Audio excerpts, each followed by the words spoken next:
Welcome once again to the Valley, home of Charlton Athletic, as the Addicts today take on Bristol City, bidding to end a run of 3 successive 1-0 defeats.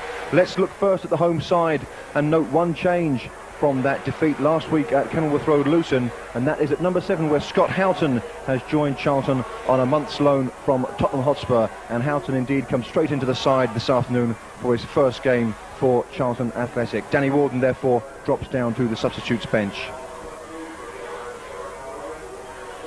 Moving across to look at the Bristol City lineup, one or two most notable names for the Robins. At number 4, Mark Aizlewood, a former Charlton captain and indeed a former Charlton Player of the Year. At number 8, Dziekanowski, Polish international and player of great repute. And at number 10, Andrew Cole. There'll now be a minute's silence for the late, great Bobby Moore.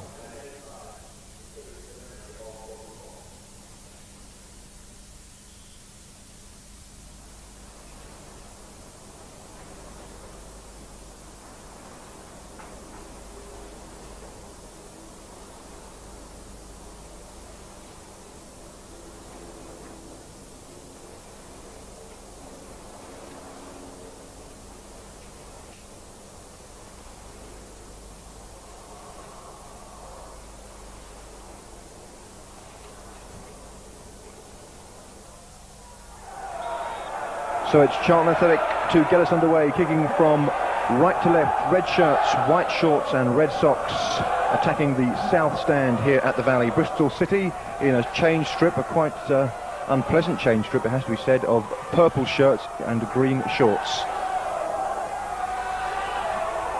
And this is Wayne Allison, and this is Pennyfather, but there's Walsh for Charlton.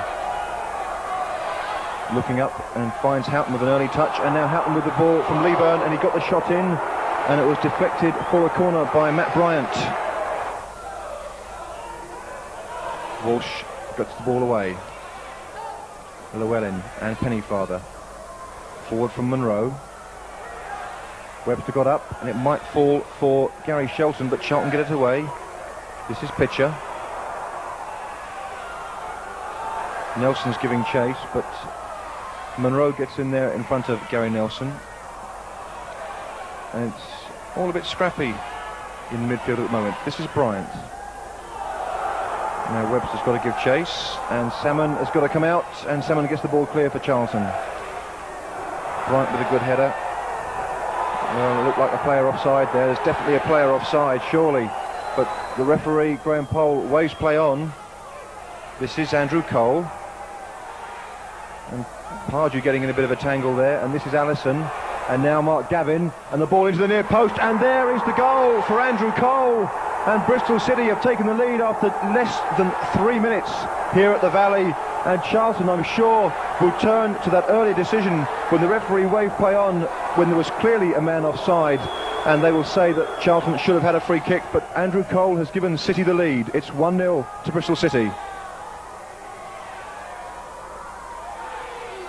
And Webster, and the ball crashed off Simon Webster's knees and over the bar. Colin Walsh it was that took the free kick, and he curled it in viciously, and Webster got in there at the far post, and I think he wasn't expecting the ball to come at him quite so quickly.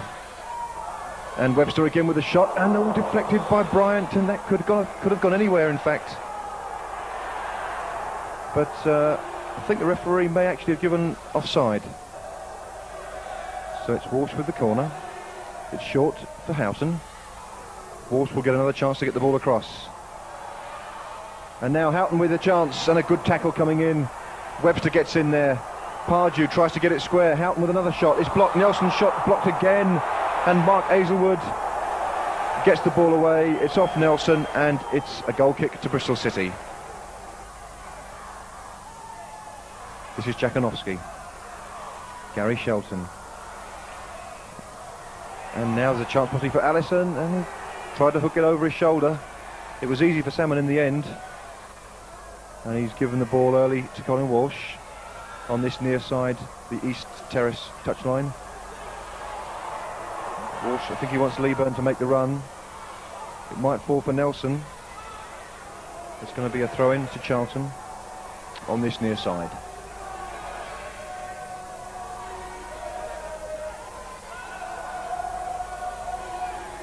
Walsh again. Gets the ball across. In came Pardew. He came in very late, Alan Pardew. Didn't really get a firm contact on the header. And if he had, one wonders if he might have added to his 10 goals already this season.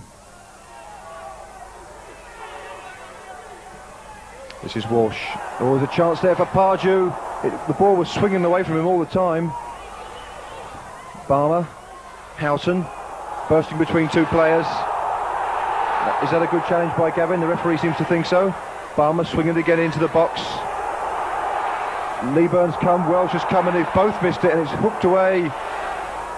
And Charlton beginning to apply some pressure on that City goalmouth.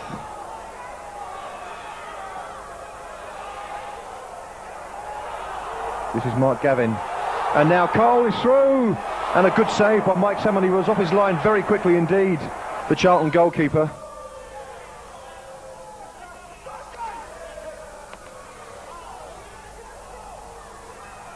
Gorman with the touch. Pardew. Walsh. This is Minto. Houghton's on the near side. Cross took a deflection. Gorman with the shot. An acrobatic effort by the substitutes, gathered easily by Keith Welch.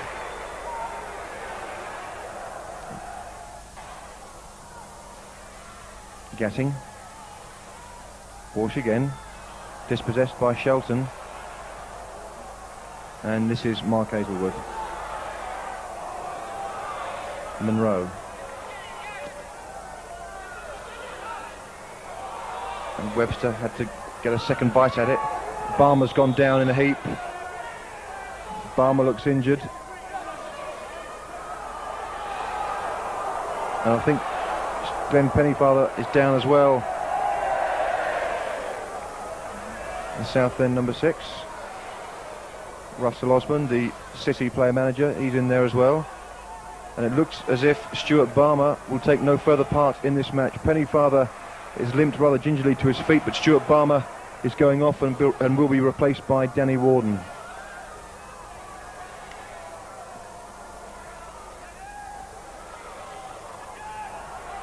Gorman.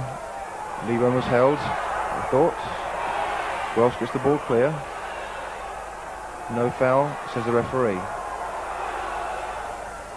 Minto. Walsh. Ball across. Leaburn's up there. There's a chance there for Gorman, and it's in, and Paul Gorman has scored for Charlton. Charlton are back on level terms, and it's Paul Gorman, the substitute. The man whose goals have made him such a firm favourite with the Charlton fans. Munro was on the line, he tried to get a hand to it.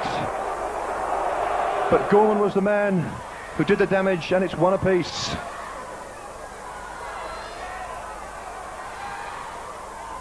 Walsh hooks it forward. Leaburn giving chase. Leaburn was held by Bryant and held again. And that's going to be a free kick to Charlton, and Matthew Bryant's name will go into the book. He's complaining, but it certainly looked like a foul. So it'll be Colin Walsh with the free kick for Charlton.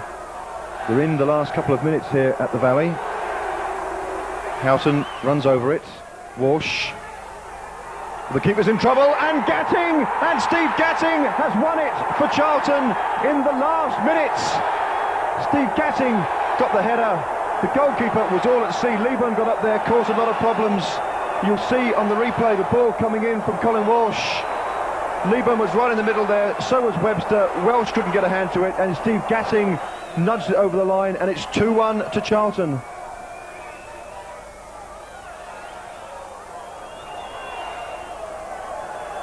Here's Pardew. And that's the end of the game, and Charlton have come from a goal behind to win 2-1. A quite unlikely victory with a quarter of an hour remaining. The final score here at the Valley, Charlton Athletic 2, Bristol City 1.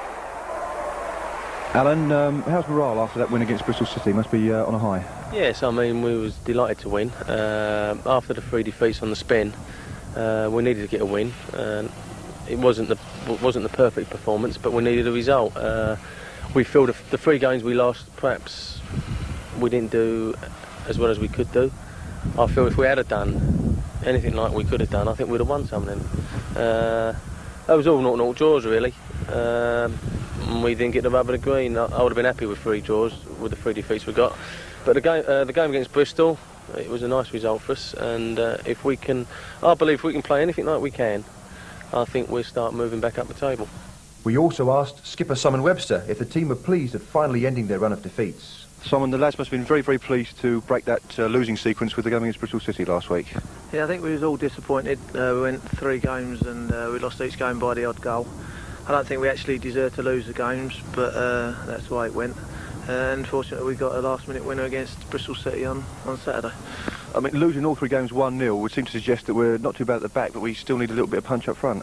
Yeah, we've been struggling to score goals, and in the last couple of games we have, actually struggled to create the chances really. So I don't think it's necessarily down to sort of individuals, it's down to the team really. We've been struggling to create the goals. One of the things that's been evident about games that have been played at the Valley is that teams are coming and they're sticking a lot of players behind the ball. Certainly Sunderland defended in depth, and other teams like Oxford and so forth, they've defended in depth. Is this a problem you're finding at home games? I think we've got to accept that teams are going to come to our ground and defend deep. I said before, it's always down to the home team. The onus is on them to go out and try and win the game. Unfortunately, it doesn't always work out like that, and it's very hard to break teams down. We were talking to Gary Nelson there, and he said one of the things that's also a bit of a problem is that because the pitch is so good, other teams are coming to the Valley and they're playing the ball about on the surface. Is that another thing that's working against us, perhaps? I think the teams in the division this year, they all seem to be playing a lot of football anyway, and obviously our pitch is a big help to them. I mean, at this time of year you expect pitches to be muddy and all that. Fortunately we've got a good pitch down there, and teams can play on it. In that 3-game sequence, I mean, I think in each of those games our opponents scored their only shot, so you could say we haven't had a lot of luck, but perhaps with that game against Bristol City and getting those breaks at the end, our luck might be changing for the better, you think? Hopefully, yeah. You can look at it like that. I mean, the odd goals that we have let in, I think one was a penalty, one was a header at the far post, which was the only chance of the game. And we've been unfortunate, but I mean, we did have a little bit of luck on Saturday, although we played ever so well, I thought, and probably deserved that little bit of luck.